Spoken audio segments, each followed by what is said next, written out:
Laporan Praktikum Agroklimatologi. Judul: Pembuatan alat sederhana evaporasi menggunakan kaleng bekas. Nama: Joy Oktaviani, NIM 2502027, dosen pengampu Salmiati MPD PSD, Prodi Agroteknologi, Institut Teknologi Perkebunan Pelalawan Indonesia. Pendahuluan.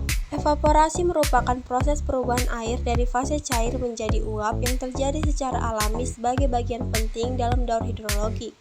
Proses ini berperan dalam perpindahan air dari permukaan bumi baik dari laut maupun daratan ke atmosfer. Sekitar 85% proses evaporasi global terjadi di lautan, sedangkan di daratan meskipun jumlahnya lebih kecil sekitar 60-70%, curah hujan yang jatuh akan kembali ke atas atmosfer melalui proses evaporasi. Brahmawanto 2020. Hal ini menunjukkan bahwa evaporasi memiliki peran penting dalam keseimbangan siklus air di bumi. Pengukuran evaporasi biasanya dilakukan menggunakan air sebagai objek pengamatan, baik di ruangan terbuka maupun tertutup. Pada kondisi ruangan terbuka, air secara langsung terpapar faktor-faktor lingkungan seperti sinar matahari dan angin, sehingga laju evaporasi cenderung lebih tinggi dan bervariasi.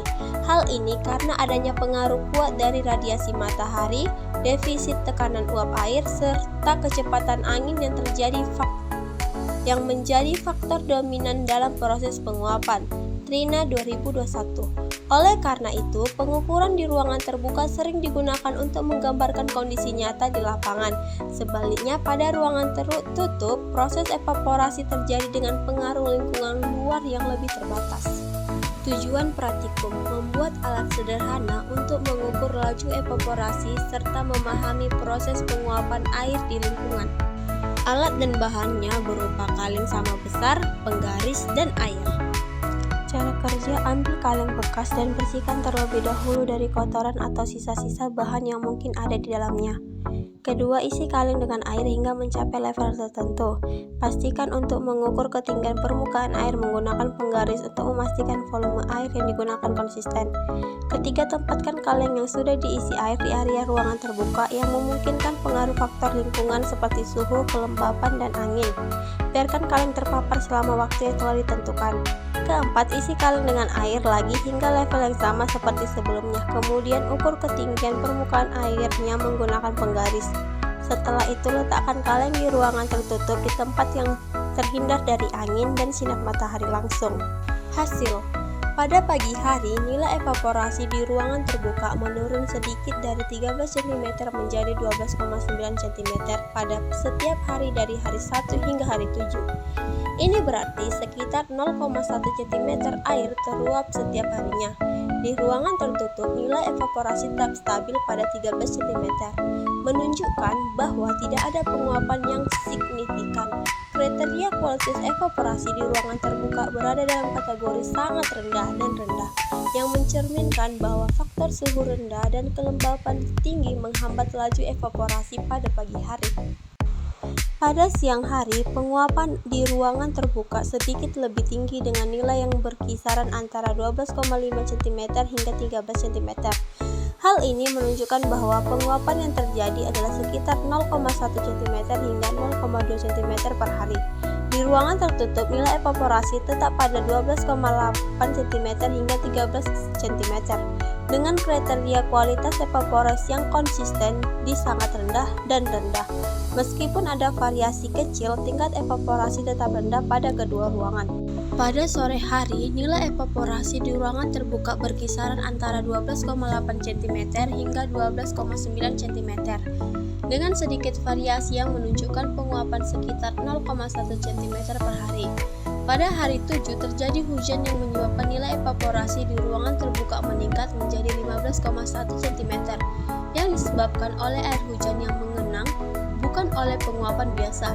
Di ruangan tertutup, nilai evaporasi tetap stabil pada 12,9 cm hingga 13 cm dengan kriteria sangat rendah. Pembahasan: pengamatan evaporasi yang dilakukan pada 3 periode waktu pagi, siang, dan sore antara hingga 15 hingga 21 April 2026 menunjukkan bahwa penguapan yang terjadi pada ruang terbuka dan ruang tertutup relatif kecil. dengan penurunan air dari 13 cm menjadi 12 cm atau 12,8 cm setelah pengamatan, yang berarti sekitar 0,1 cm hingga 0,2 cm teruap per hari. Pada pagi hari, nilai evaporasi di ruangan terbuka menurun sedikit dengan kriteria kualitas evaporasi yang sebagian besar berada pada kategori sangat rendah dan rendah, yang mencerminkan pengaruh suhu rendah dan kelembapan tinggi yang menghambat penguapan. Jones 2022. Pada siang hari, penguapan sedikit lebih tinggi, namun tetapi menunjukkan penguapan sekitar 0,1 cm hingga 0,2 cm per hari, dengan nilai yang tetap stabil di ruangan tertutup. Pada sore hari, nilai evaporasi di ruangan terbuka juga hanya sedikit berubah, meskipun pada hari 7, hujan menyebabkan loncatan nilai evaporasi menjadi 15,1 cm. Namun, ini disebabkan oleh air hujan yang mengenang, bukan penguapan biasa. Secara keseluruhan, penguapan di ruangan terbuka tetap sedikit lebih tinggi dibandingkan ruang tertutup. Meskipun laju penguapan tetap rendah pada ketiga periode waktu yang diamati, faktor-faktor seperti suhu, kelembapan udara, dan paparan sinar matahari yang terbatas menjadi penghambat utama proses evaporasi pada pagi dan sore hari. Allen 2021. Rangkuman. Evaporasi adalah proses alami yang mengubah air dari bentuk cair menjadi uap air yang naik ke atmosfer. Proses ini terjadi ketika energi panas, terutama dari sinar matahari, memanaskan air yang ada di permukaan laut, sungai, dan tanah, serta melalui daun tanaman dalam proses transpirasi. Dalam pengamatan yang dilakukan, penguapan yang terjadi di ruangan terbuka dan tertutup menunjukkan pengurangan air yang sangat kecil setiap hari, sekitar 0,1 cm hingga 0,2 cm, dengan faktor suhu dan kelembapan sebagai penghambat utama laju evaporasi. Daftar pustaka. Ini dokumentasi selama 7 hari pengamatan. Terima kasih guys.